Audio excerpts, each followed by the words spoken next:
Salut, c'est Thierry du podcast Au fait, c'est quoi? Comme on vous a déjà dit dans différentes introductions, il arrive que je suggère des sujets à Sylvain, et là, en l'occurrence, c'est l'inverse. C'est Sylvain qui m'a suggéré de parler du Cap Horn et du Cap de Bonne-Espérance. Alors, je pense que, comme à peu près tout le monde, je vois ce que c'est, mais clairement pas vraiment. Du coup, au fait, Sylvain, c'est quoi le Cap Horn et le Cap de Bonne-Espérance?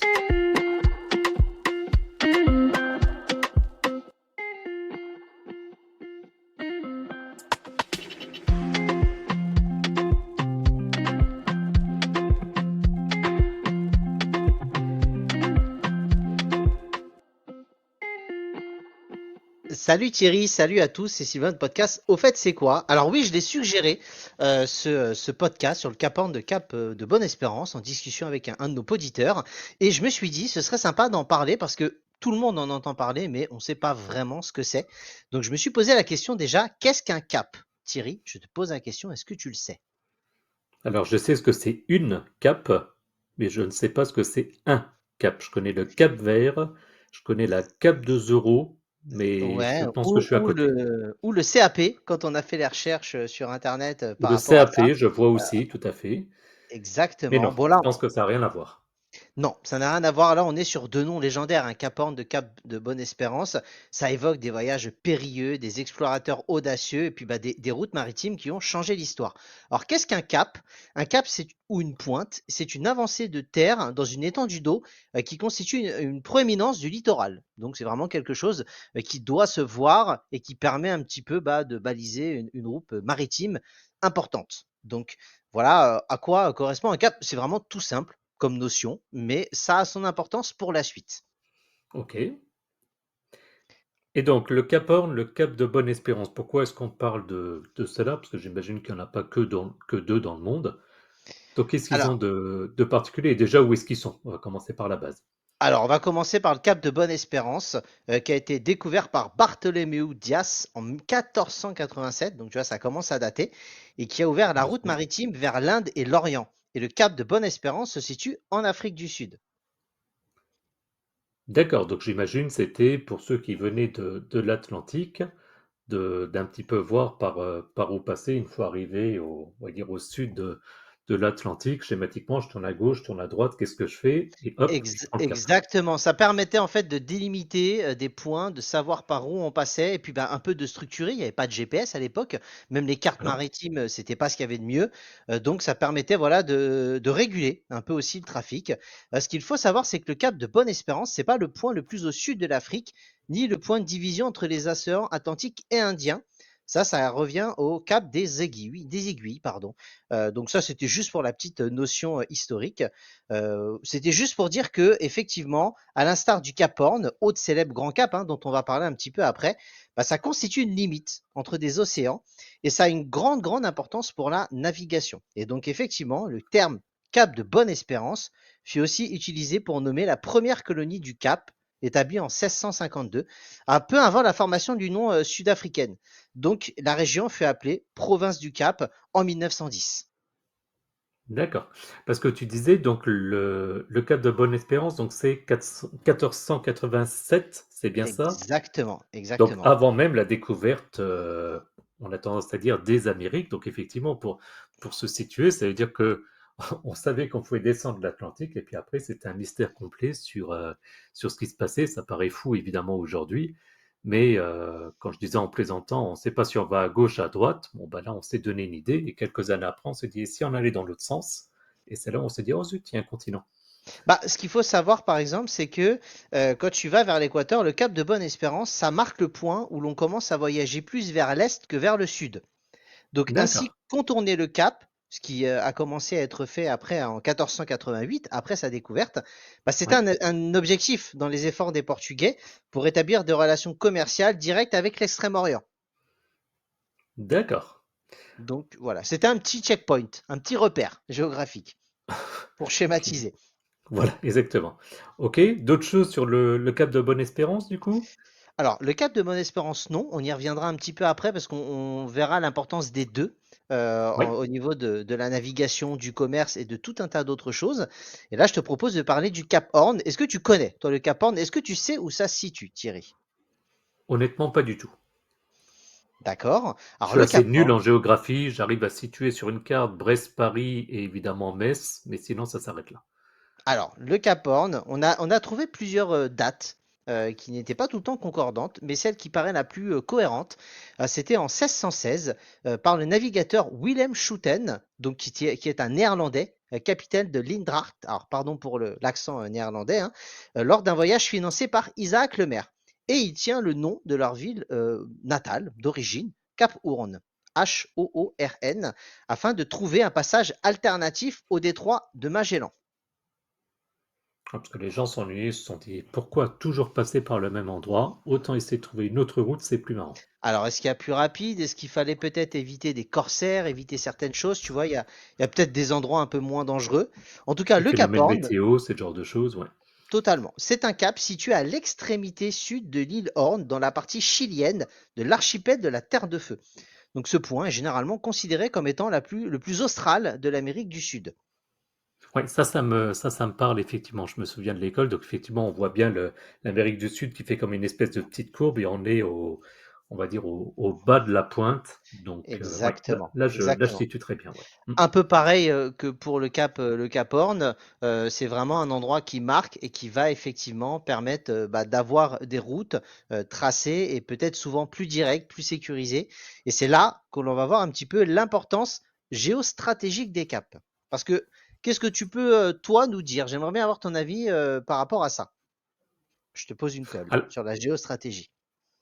Alors, la géostratégie, rien du tout. Je me dis, quand il y a après, je maîtrise pas beaucoup le sujet, mais quand il y a des compétitions de tour du monde à la voile, ou bien comme ça, il me semble que ça passe par là et c'est toujours des passages un peu compliqués. Mais d'un point de vue géostratégique, je ne sais pas du tout. Alors, c'est vrai que dans les courses, tu peux avoir le Vendée Globe ou d'autres courses, c'est un passage obligatoire. Ça marque un peu, pour le coup, là, des vrais checkpoints. C'est-à-dire que tu es obligé de passer par l'un ou les caps pour pouvoir marquer et avancer dans la course. En termes de géostratégie, bah, ces caps-là, ça a un rôle crucial dans le cadre du commerce maritime et l'expansion des empires coloniaux. Là, on voit ça maintenant en 2024, mais à l'époque, quand tu vois les Néerlandais, donc l'empire néerlandais avec le Mhm. Suriname et les Antilles qui a été aussi assez développé, et puis l'empire portugais qui l'était également, tu te doutes bien que la partie business, hein, commerce, elle était extrêmement importante et d'avoir une route plus directe, plus sécurisée et plus marquée, ça joue énormément dans le cadre de la gestion d'un empire. J'imagine, ouais. Et puis On- surtout, ça permet aux puissances européennes, parce qu'à ce moment-là, comme on disait un peu tout à l'heure, les États-Unis, enfin les Amériques, découvertes en 1492 par Christophe Colomb officiellement, bah, n'existent pas vraiment. Donc, ce qui fait que ça permet aux, Mhm. aux puissances européennes bah, de dominer les routes maritimes et puis d'accéder à de nouvelles richesses, ce qui était pour eux le but justement de tous ces voyages. Absolument, ouais. Mhm. Et je voyais également, tu parlais, enfin plutôt dans le cadre de la préparation, tu parlais apparemment, et sans grande surprise, il y a pas mal de légendes et de mystères au niveau des caps. Alors, il y a pas mal de légendes et de mystères, il y a un peu des récits mythiques. Ce qu'il faut savoir, c'est que Forcément. pour ce cap-là, ça a permis aussi de développer des infrastructures. Parce que autour des caps, bah, il y a des phares qui sont construits pour guider les navires. Puis tu as des villes Ouais. portuaires qui ont prospéré grâce au commerce. Mais Mhm. ce qui a fait un peu la légende, c'est un peu comme le triangle des Bermudes, si tu vois un peu les Oui. disparitions en tout genre, bah, qui entourent ces lieux. Il y a les histoires de fantômes marins, de navires perdus, de trésors cachés. Qui dit route maritime et richesse, qui dit aussi corsaire, pirate, pilleur, enfin voilà. Et ce qui fait qu'il y a énormément de recherches d'épaves et d'histoires en tout genre que l'on peut raconter aux petits-enfants, peut-être effectivement, et qui donnent l'envie de prendre la mer, le large et d'aller retrouver ces trésors cachés. Je suis en train de me dire, avec l'épisode qu'on a fait il y a quelques semaines, 2 épisodes en arrière pour nos auditeurs, est-ce que tu crois qu'il y a de l'urbex là-dedans? Alors, ça restera. Alors, dans Urbex, il y a peut-être un côté urbain, ce qui, pour le C'est coup, pas n'est faux. peut-être pas lié au maritime. Mais en tout cas, il y a des histoires qui ont existé et qui seraient sympas de redécouvrir. Il y avait aussi les fameuses superstitions des marins. Tu sais, un marin est très superstitieux par nature Oui. et qui craignait les eaux tumultueuses parce que c'est pas forcément des eaux qui sont tout le temps très stables hein, et très calmes. Puis les esprits vengeurs qui hantaient ces caps-là, hein, de toute façon. Non, c'est clair, hein. OK, tu avais d'autres, alors forcément comme on l'a dit pendant la préparation, c'est des sujets où on pourra en parler pendant des heures une fois de plus. Après, c'était plus de présenter rapidement le principe de ces 2 caps. Est-ce que tu avais des informations en plus à donner dans le cadre de tes recherches avant de passer aux anecdotes? Alors, je voulais parler un peu plus d'environnement parce qu'effectivement, D'accord, qui dit ces caps-là dit énormément de circulation maritime. forcément. Et donc, qui dit circulation dit potentiellement risque de détruire l'environnement en partie ou totalement. Donc, il y a pas mal d'explorations et d'expéditions scientifiques et naturalistes qui ont lieu dans ces régions-là, justement pour un peu préserver tous ces caps-là de l'activité humaine. Ça reste un environnement fragile, la pollution marine, la surpêche, les changements climatiques, tout ça, ça a un impact. Il y a énormément d'efforts mis en avant pour la conservation, pour protéger les écosystèmes uniques de ces caps-là, préserver la beauté pour les générations futures. Et il y a énormément d'experts et de défenseurs de l'environnement qui se coordonnent pour essayer de partager les connaissances et sensibiliser les gens aussi à cette préservation de toute façon de la nature, hein, bien sûr. Oui, puis surtout que j'imagine, je revérifiais, mais au niveau du Cap Horn, autant bon, le Cap de Bonne-Espérance, on est au niveau de l'Afrique du Sud, c'est très habité, autant j'imagine que le Cap Horn, il n'y a pas spécialement de vie humaine, ou en tout cas, même s'il y en a, c'est de manière très naturelle. On n'est pas dans des zones industrielles ou très développées. Donc, effectivement. Exactement, exactement. Mais la vie actuelle a généré aussi d'autres problèmes comme, enfin problème ou pas, mais l'export du tourisme. Ah bah Donc, oui. tu as effectivement l'évolution des routes maritimes. Alors déjà, il y a eu de nouvelles routes, puis maintenant, il y a tout ce qui est avion, enfin, il y a d'autres moyens de transport Mhm. que c'était par rapport à avant. Donc, ça a permis quand même une décroissance de l'utilisation de ces routes maritimes. Mais maintenant, tu as des croisières qui sont organisées et qui permettent aux visiteurs de découvrir ces lieux emblématiques. Donc, tu vois, ça a été remplacé par un côté peut-être business qui est quand même resté, par un côté croisière, mais qui dit croisière dit aussi quand même fréquentation assez importante de ces lieux-là. Ouais, c'est clair. Ok. Du coup, on passe aux anecdotes? Écoute, on passe aux anecdotes. Donc, j'en ai trouvé plusieurs. Ouais, Vasco de Gama est le roi de Calicut. Est-ce que ça te parle? pas du tout. Eh ben, en 1498, Vasco de Gama arrive au cap de Bonne-Espérance lors de son voyage vers l'Inde.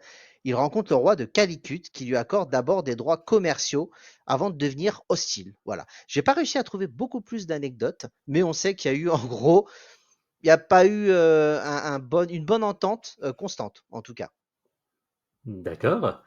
Et après, je vois quelque chose sur le naufrage de la Batavia, donc de la salade. Non, j'ai mal Et lu. alors, même pas, le Batavia, le naufrage du Batavia, les Bataves, donc Batavia, un navire Ah, zut, c'est pas la salade. hollandais, exactement, qui en 1628, le Batavia s'échoue sur le récif du cap de Bonne-Espérance.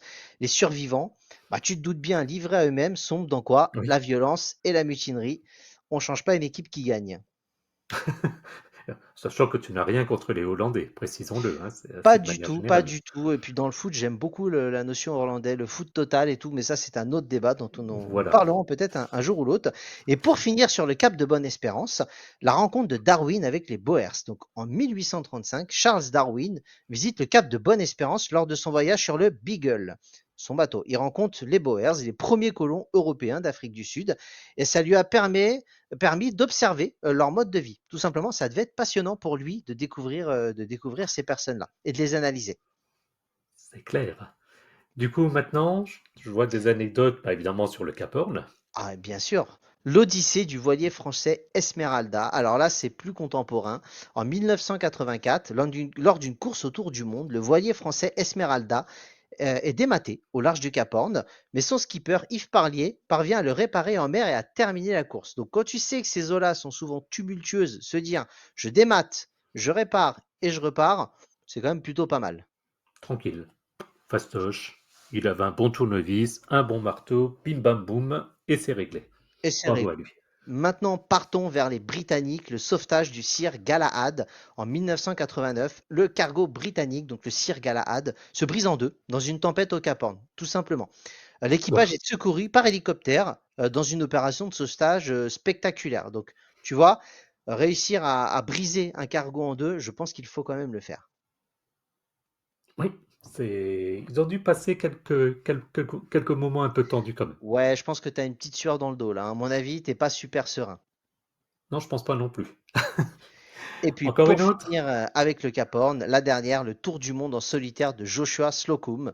En 1895, Joshua Slocum devient la première personne à réaliser un tour du monde en solitaire à la voile et il franchit le Cap Horn à 2 reprises lors de son périple. Donc il a marqué quand même le coup. D'accord. Eh ben écoute, du coup on en a pris plein. Je vérifie juste rapidement. Alors il y a des Il y a aussi encore un petit peu sur sur des des légendes. petites légendes. Alors pêle-mêle, en bref, il y a la légende du Hollandais volant. Si vous avez connu Pirates des Caraïbes, c'est un navire fantôme condamné à errer sur les mers pour l'éternité et il se dit qu'il apparaîtrait souvent au large du cap de Bonne-Espérance à la recherche d'un port pour s'amarrer. On a le trésor de William Kidd qui aurait caché un immense trésor sur une île au large du Cap Horn. Et voilà, il y a eu beaucoup d'expéditions qui ont été menées pour le retrouver. Bon, je Et pense que c'est Alex Kidd en fait qui a piqué le trésor et s'est caché dans le jeu sur. exactement. Mais bon, faut avoir quelques années comme moi pour se souvenir d'Alex Kidd. Ou Jason Kidd, ancien joueur de basket, mais ça c'est pas voilà, qui distribuait des trésors de par ses passes. Mais ça, je pense que les plus anciens aussi auront la référence. Et pour finir cet épisode, les feux de Saint-Elme, ces lueurs électriques qui apparaissent parfois au sommet des mâts des navires, sont souvent associées à des mauvais présages pour les marins. On dit qu'elles annoncent l'arrivée d'une tempête au Cap Horn. Voilà. Ce qui doit quasiment jamais arriver. Je suis sûr que le Cap Horn a un petit coin paradisiaque tranquille où tu te mets assis sur la plage avec un petit cocktail et t'es peinard. Exactement. Briser des cargos, ça n'arrive jamais, bien évidemment. Voilà. Eh ben Sylvain, merci beaucoup. Comme je disais en introduction, j'y connaissais pas grand-chose. Du coup, ben, j'en sais par définition un peu plus. J'espère que ce sera pareil pour nos auditeurs. Tu avais d'autres points à aborder? Écoute, pas du tout. Bah, j'espère que tout le monde va apprécier et autant prendre de plaisir à écouter que moi j'ai eu à le préparer. Je ne connaissais pas grand-chose également. Et si toutefois il y a des petites coquilles, n'hésitez pas à nous les faire remonter. Et pour le reste, retrouvez-nous après le générique pour différentes infos complémentaires. Merci, salut.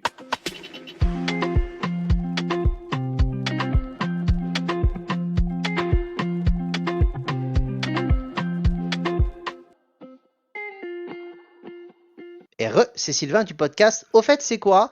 Retrouvez-nous principalement sur X, anciennement Twitter. Thierry, hein, qui gère ça de main de maître, bah, n'hésite pas à publier quelques petites infos, sondages et autres news concernant notre podcast. Pour le reste, je laisse le master, Thierry, reprendre la main. Donc X, effectivement, donc tout simplement au fait c'est quoi. De toute façon, le lien, vous le retrouvez sur notre site www.aufaites-c'est-quoi.fr et sur ce site, vous retrouverez également les liens de notre podcast en fonction de votre application préférée et également le lien vers notre chaîne YouTube. On a eu pas mal d'écoutes d'ailleurs dans le cadre de l'épisode sur l'Urbex, donc merci pour ça, continuez, ça fait plaisir. Et puis également, n'hésitez pas à consulter les notes de l'épisode pour obtenir des liens vers notre page Patreon si vous souhaitez nous soutenir financièrement, et puis également notre serveur Discord pour pouvoir discuter entre vous et avec nous. J'essaye des fois de mettre un petit message la veille ou le jour même de la disponibilité de l'épisode. Ou bien des fois, sur des sujets particuliers, j'essaye de jouer au jeu des devinettes pour faire deviner le sujet. Donc voilà, si vous voulez participer à ça, n'hésitez pas. Vous avez juste à vous connecter, c'est bien entendu gratuit, ce sera avec plaisir. Merci à tous et à plus dans le bus. À bientôt, salut!